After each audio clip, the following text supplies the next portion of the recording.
Have you ever wondered what it would be like if you could build your dream sim rig from inside a real race car? And better yet, what if you could do it without ever leaving your house? Last week on TWE, we built the foundation of Cup Car 2.0. This week, we start by designing the most realistic and immersive interior I've done yet. And we'll do that by stepping into the real Cup Car, or at least as close as I can get. Let's get started. Triple monitors have always been my thing. I love being able to build around the monitors and just make immersive POV content from inside the sim rig. It's just what works for me. But if I really want to nail the interior for Cup Car 2.0, I'm going to have to do more than just look at pictures. I need to get inside the car. And since I don't exactly have a Cup Car just laying around the house we could check out, I thought maybe we could jump inside VR and see if it won't help us design an authentic interior for my dream sim rig build.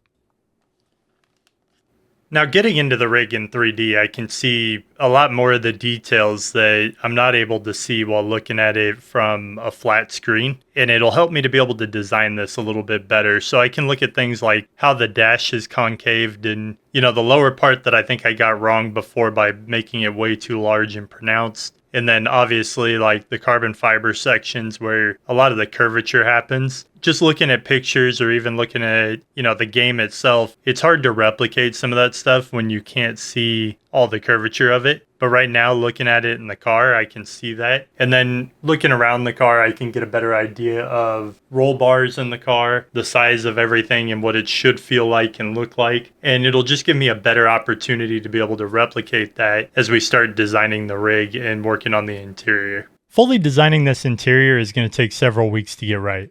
But for the moment, we can at least jump into Blender and I could show you guys some of the process I'm going to use to dial it in.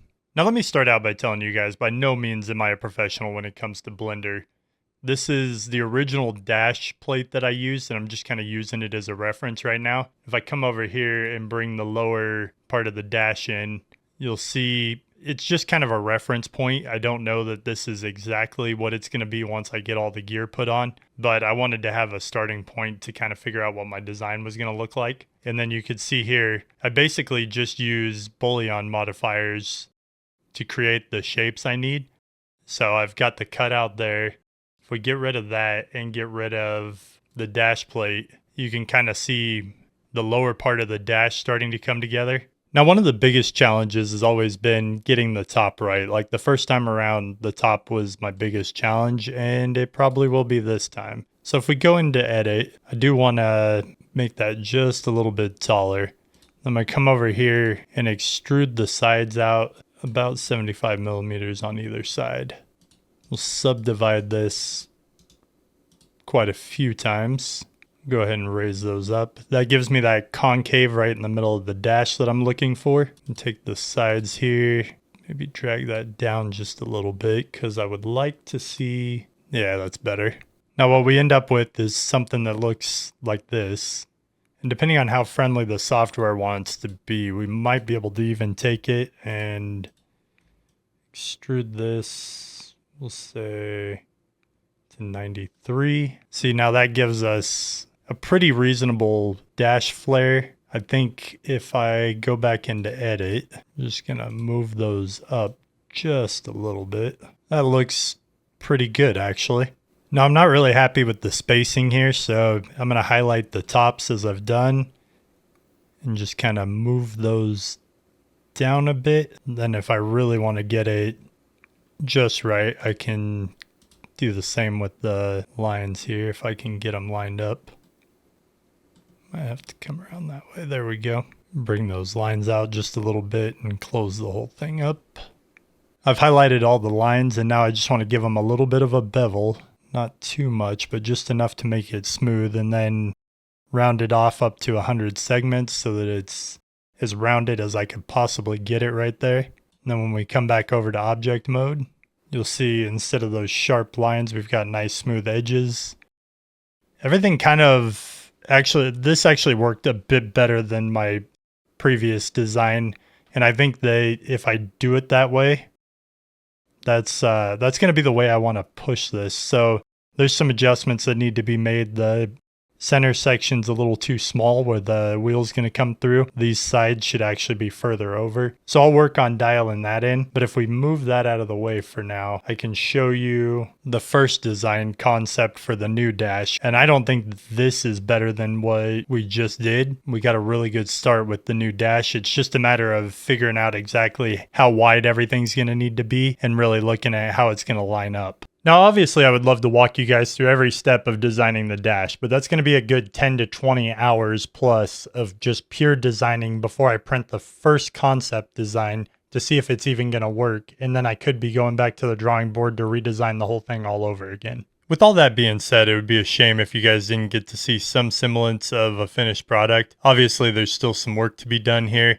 I need to get the right measurements, so this is just kind of a rough estimate practice round. And until I get the wheel and the screens put on, it's going to be kind of hard to tell exactly what needs to happen with this. But I think this is pretty close to where we'll end up. And then if I activate the lower dash here, you could see the last lower dash we were just working with down below. And you could see where the curvatures changed a bit based on just looking at the car interior and everything like that. Now, as torturous as having to redesign the dash would be, I actually have something that's been driving me even more crazy and been much more of a challenge. And I want to go through the steps with you guys and kind of share the process with you and see if I can't finally do something with the CNC machine and have it come out right. If I'm successful, it'll mean I'm finally making progress. But if I fail, you guys will have seen every step, and those of you that know CNC can tell me what I'm doing wrong. For my first project, I wanted to keep this really simple, so I just bought a bunch of these thin aluminum cards. You could see they're practically nothing, and I wanted to try to engrave on it. My first attempt completely snapped the bit, and there's almost nothing to the card, so it didn't even make sense to me. Obviously, I needed to make some adjustments, so I went from a 1mm to a 1.5mm bit,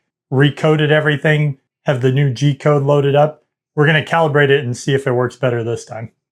Now on the offline controller, I'm going to go into prepare. I want to probe it so you can see over here. Nice thing about these cards is you just have to tape them down. I'm going to go ahead and get the probe out.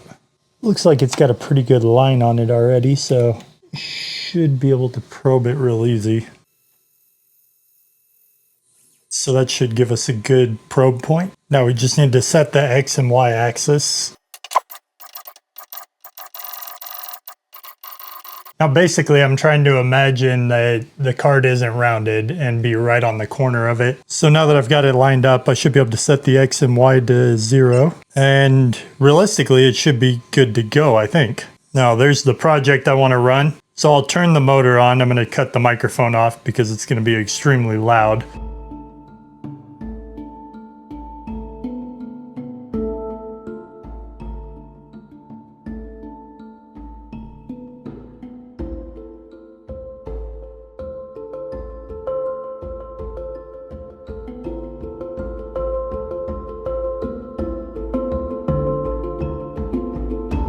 Alright guys, so it took 3 attempts, but as you can see, this was the first attempt where I broke the bit. I've showed you guys that before. The second attempt, which I actually cut out of this video, was going right through the whole card. And as you can see, this is an extremely thin card, so there's not a lot of room for tolerance in these things. You're basically engraving on a sheet of paper, and trying not to go through it is quite complicated. And on the third attempt, which I had to pry off of the board, you could see, with the exception of the H, it actually came out pretty good.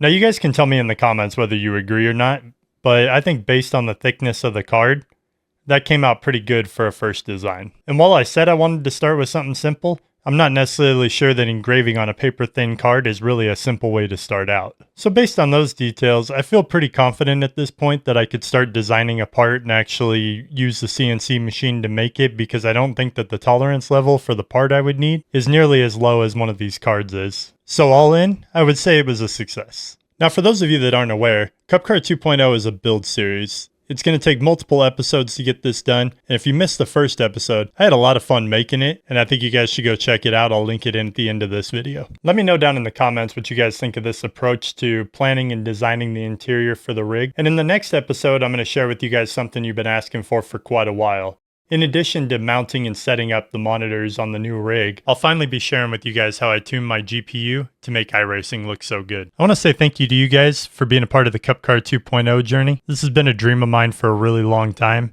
and I want to thank our sponsors for helping to bring it to life. If you guys want to help support the channel and push this build and future builds to the next level, make sure you check out our sponsors down in the description, or you can head over to thirdwheelexclusive.com and check out the store and the affiliate page. If you haven't already, don't forget to hit that subscribe button and ring the bell, and I'll see you guys out on the track.